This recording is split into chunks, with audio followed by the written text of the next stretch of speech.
If I take this and break pastor's head, what would you call it? You call it a weapon. See, which means you can meet a good concept in a bad context. Wealth is God's concept. It's not man's concept. It's not an American's concept. If you met the concept of money in the hand of a poor man, you get the poor concept of money. There's a conceptual dysfunction of our belief that's affecting our effort. So the first thing you correct is an ideological framework. There is no superior race in the world. There's only superior knowledge. Whoever has superior knowledge becomes the superior race. You think wealth is by your effort? Well, check me out. So the man you call a poor man is an untrained wealthy man. Men make policies and rules, God make laws. Laws is superior to policies. Until what you know becomes what you do, you don't know anything.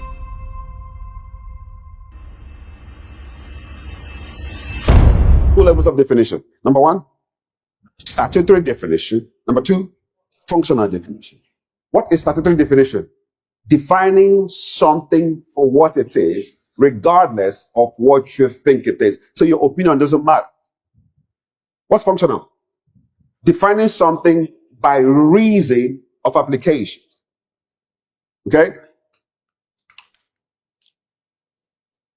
The ladies, raise your hand. Ladies, raise your hand. Ladies. It's men's. Yeah, you guys are all set. Yes. What is this? Ladies? Say it louder. What is this? The man, what is this? Oh. What is this? Crutches. Good. Anybody from Yoruba here? What is this? Oh, good. Igbo. Any Igbo person here? What is this? Crutches, right? Yes. If I take it to China, what would they call it? Crutches. Any Hausa person here? Hausa. Yes. What is this? Crutches. See? Universal, which means it's not gender sensitive. It does not have any religious bias. No political affiliation. What is this? Crutches. See? Pastor, come, please. Okay. Pastor, come, watch this. Come over here. If I take this and break pastor's head, what would you call it? What would you call it? You call it a weapon. See? Watch this. What is this originally meant to do? Walk in state. What is it originally called? What is it meant for? Now, and I use it to break pastor's head. What would you call it? What if the very first time you saw this item, and it was the first time you saw it, was being used to beat someone? What would you call it statutorily? What is it meant for actually? Which means you can meet a good concept in a bad context.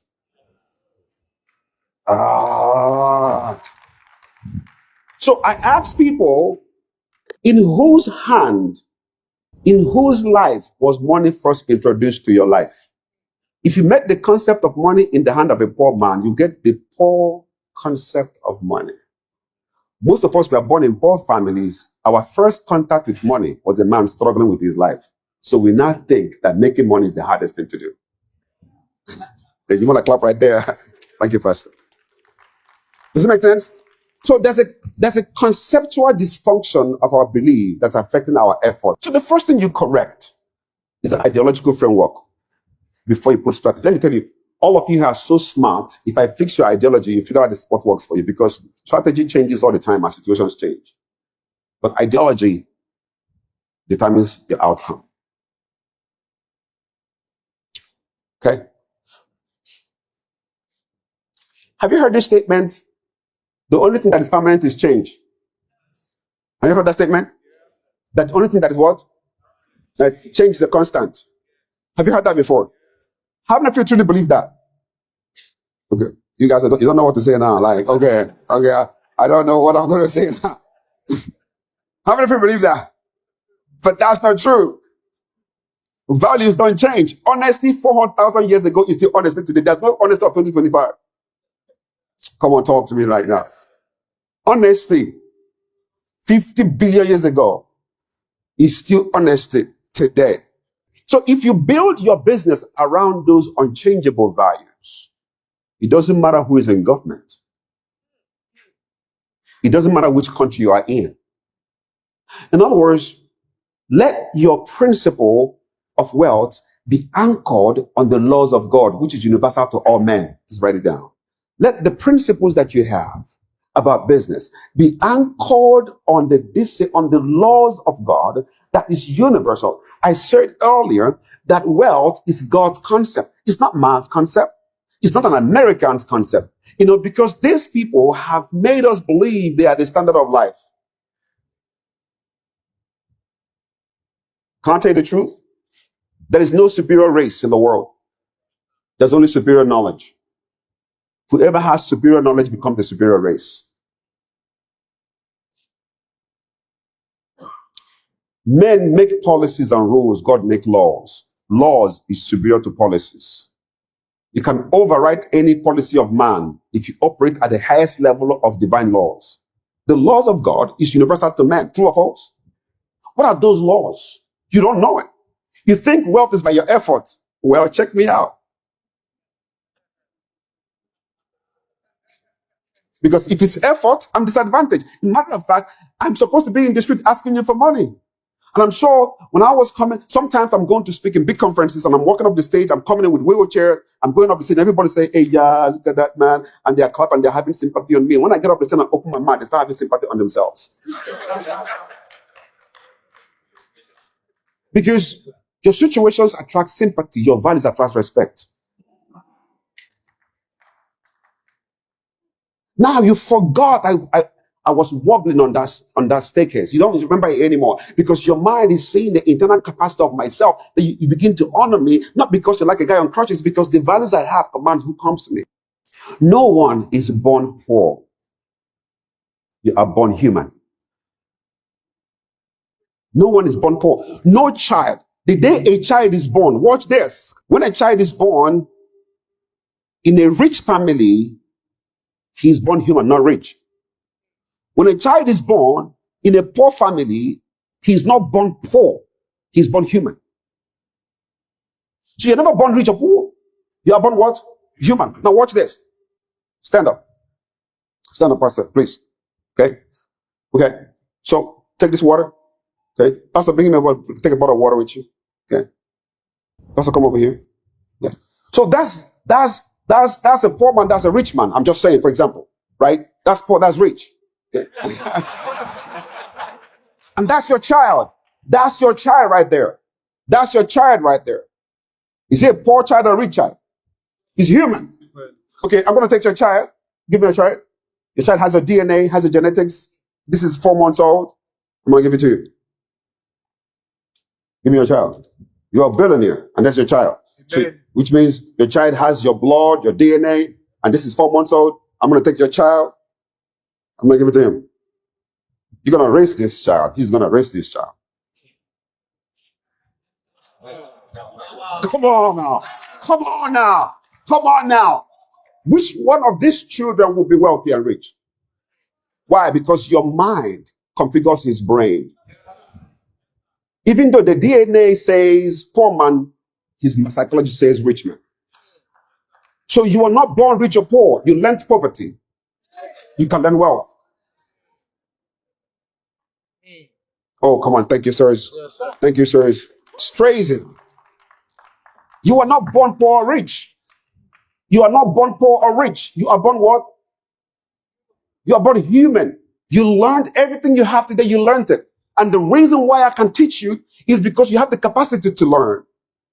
If you put a dog and cat and lion in front of me, I can teach them the capacity to understand me. They don't have it. See this guy, see right here? I built him. I made a choice of a life. I choose a course of action. I stayed constant in that course of action. Boom, the guy you see right here. Poor men look for cash, rich men look for knowledge. The last time I checked, those who look for cash don't have it. Let's write this down. Wealth is a science. It's a science. It's not a guesswork. You don't guess your way into wealth. You can stumble on cash, but you can't stumble on wealth. I'm sorry. I can transfer to you $2 million right now. If you don't have the corresponding wisdom and knowledge and experience, you can't sustain it. You can randomly have your brother in government. You can randomly have your brother being a minister. And boom, they give you all the big contracts. without the corresponding wisdom on how to build value to correspond it, you're going to be broke at the same time.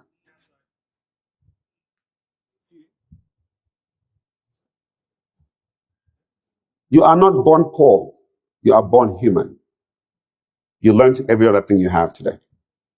So write this down. You can learn your way into wealth. You can learn your way into wealth. You can learn your way out of poverty. You can learn your way into wealth. Let me tell you, you've heard about wealth, but you've not heard it long enough to make sense in your life. You've attended seminars where they talked about it, and you went back to people who are poor like you. So whatever you learned in seminar was erased by people around you. Write this down. Until what you know becomes what you do, you don't know anything.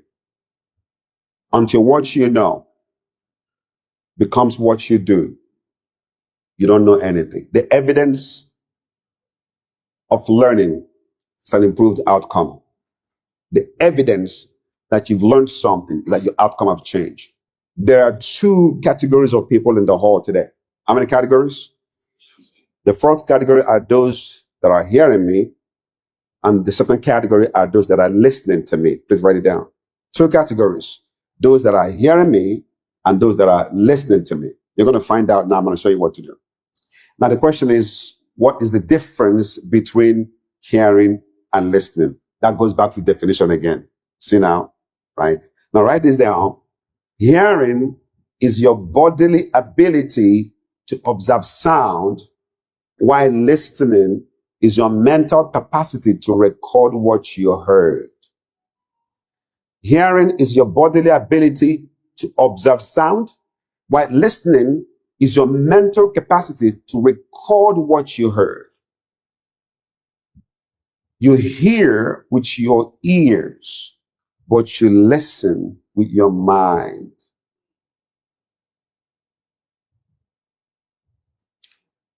Your ears hear words. Your mind converts those words into pictures. Okay? Can I touch your ears? Touch your ears. What does it look like? It's like a satellite dish. How many of you know if I cut your earlobes right now, if I cut this thing out, you'll be never hearing a distinct sound, you'll be hearing a woo sound. This is a wave collector. Listen, dogs sometimes, they do it like this. They do it like that. It's wave. It's like antenna, right? Can we clap for God for being such an artistic person? Then you see, this is for words. This is for words. So as I'm speaking to you, the data into your brain are my words. What your brain does is to convert those words into pictures until the words here becomes pictures. You can never practice it. You only practice pictures, not words. You hear with your ears, but you listen with your mind. Hearing is your bodily ability to observe sound. Hearing is your bodily ability to observe sound. All of you are hearing me. While listening is your mental capacity to record what you hear. The key word is recording to remember. Say it again. Recording to remember. But you don't have to remember the words I said. You remember the picture your mind created. So that's why it takes a lot of mindfulness to learn. Because as I'm talking right now, those who are good to learning, they're always taking notes. If I see a lot of CEOs who are doing very well, when they're making notes, they're drawing pictures and graphs. In fact, as I'm teaching, someone is taking that particular thing to a particular business function. Okay, I'm supposed to do this. They write it down. They make a circle. They draw pictures. That's the way to translate abstract knowledge into visual effect. The extent to which your mind can take pictures about what I'm saying determines how much of that I can go with you. And that's why I'm very ruthless in making sure people pay attention, because your results validate my wisdom. Come on now. Come on now. You know what brought me to House on the Rock, a great place to be? Pastor Uche told me that someone amongst the men said, my brother's life has changed by this man. It is better that men hear about you before they hear from you. Which means your value will travel places your leg can't. So anytime you are doing any service or creating any kind of relationship with people, what should guide you is impact. Listen, every individual you're talking to in business has capacity to influence 300 people on a direct contact. So you're not talking to one person, you're talking to 300 people. If you know that statistics, you will treat one person as though it's 300 people, because that's you making and marketing your product right there. So be visible by value, not by hype. Say it again. Be visible by value, not by hype. So in Proverbs chapter 13, verse 18 is shocking. The word of God is powerful. It's a foundation for wealth. And I'm not telling it to you as a religious person. I'm telling you that's what I do. Matter of fact, men of God are those who talk about what God is saying, but men of faith are those who are doing what God is saying. Please write it down. Men of God are those who are talking about what God is saying. Men of faith are men doing what God is saying. So you see our own faith in the actions we take in businesses, and the result of the business becomes a proof that word of God works. There's so many men of God who are not men of faith. But every man of faith is a man of God. Come on, talk to me. Are you with me? Right? So, Proverbs 13, verse 18, I think. Can I have it? Proverbs 13, verse 8. Look at what it says. Let's read it. I want to go, everybody. Let's go.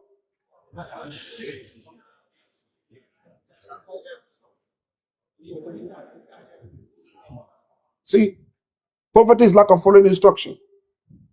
It's not lack of money. Poverty, please write it for the first time in your life. Let me tell you, for the first time in your life, I'm telling you, poverty is not lack of money. Write it on your note. Poverty is lack of the requisite knowledge. Poverty is lack of the requisite knowledge on how to create wealth, how to create social capital, and how to be healthy. Please write it down. That's 3 dimensions of poverty: health, social, and wealth. Poverty is lack of the requisite knowledge on how to create wealth, on how to create social capital, on how to be healthy. Lack of knowledge of how to do, creates. So lack of money is a symptom of poverty. When you don't have money, it means you don't know how to create wealth. That's what it means. It doesn't mean you're a poor person. It just means you don't know how. Does it make sense? Is it relatable? Right? It is not that you are poor. It's that you are poor in the insufficiency in a particular set of instruction. That's what it means. Which means if you're sitting right here, if you give me a man that is broke, zero balance his account, and give it to me for 12 months, I'll return back to you a multi-millionaire on one condition, that he's teachable. There's nothing wrong with you.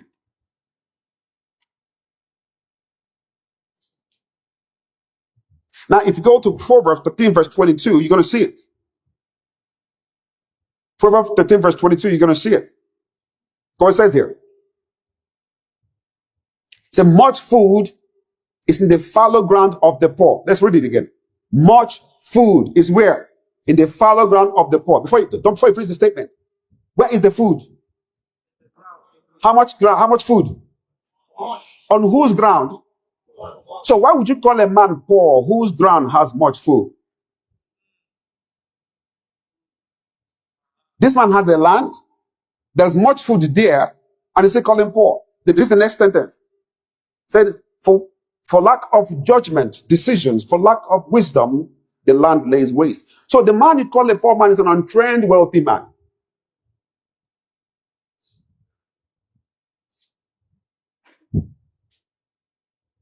There are good reasons why you can be poor, but there's no valid one. Good reasons means you're born in a poor family, I understand. Good reasons that you had money 1 year, 6 months, I understand. Good reasons that you're born in Nigeria, I understand, but none of them is valid. But I can show you people in the same situation who have become more successful. Wealth is built on laws. Bible says, do not overwork to be rich. That's what the Bible says. See, this hard work is already killing people. People are dying because of this hard work. Let me say, you have worked hard enough, but you have not learned deep enough.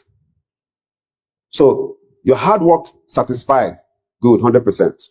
Knowledge part, 0.5. Now let's change it again. Look at what it says in Joshua 1:8. It said, this book of the law shall not depart from your mouth. You shall do what? Meditate in it on Sunday. Huh? No, you shall meditate in it on this Wednesday mid-service. When? Now, and that you may do, observe to do. No, not read to do. Observe the practice of the principle you read. There's so many principles you read and you have not observed its practice. Observe to do. When you observe the happenings of something, you become a witness. When you read about something, you're not a witness. A witness is a person that saw the event happen. There are so many principles you read, you have to observe the practice. So, I know all this. Why am I broke? Because there's something is missing. Observation. Observe to do the part you like. Observe to do all that is written. What's the condition? For then. So that means the condition for wealth is based on the practice of the law. Let's read again. This book of law shall not depart from your mouth. You shall meditate in it day and night, and then observe to do the part you like, all that is written. Read again. For then, condition, for then you will make your way prosperous and have good success. So there's a condition for wealth. Please write it down. So God is not going to give it to you because you're born as a child of God. You got to learn how to become wealthy. You're not interested in that. Laws guarantees wealth. The laws of God guarantees wealth. And that's why I told you any result you cannot sustain. The first one was a mistake. The laws. How many of you think David in the Bible was a wealthy man? How many of you think he was a wealthy man? If a rich man was rich, right? Now look at Proverbs 119, Psalm 119, verse 27. This is verse 97. This is David talking. Now he says in Psalm 119, verse 97, look at what it says. Let's read it. Want to go? That's David talking. Oh, that's David talking. Oh, how I love your laws. It is my meditation all the time. Who said that? Which law? Joshua 1:8. Now, verse 98, what it said, 98 says, this is so crazy. It says, your thoughts, your commandment make me wiser than my enemies, for they are with me forever. The laws. Now, let me show you where this guy is so arrogant that he makes the enemy begin to want to fight him. Verse 99 says, I have more understanding than all my teachers because of your laws. So if you're 25 and you know the laws of God and somebody is 60 and he doesn't know it, finish the statement. This is Soul Set Free channel. Thanks for watching. If like to get more of this video, please comment, like, share, and subscribe. And don't forget to hit the notification button.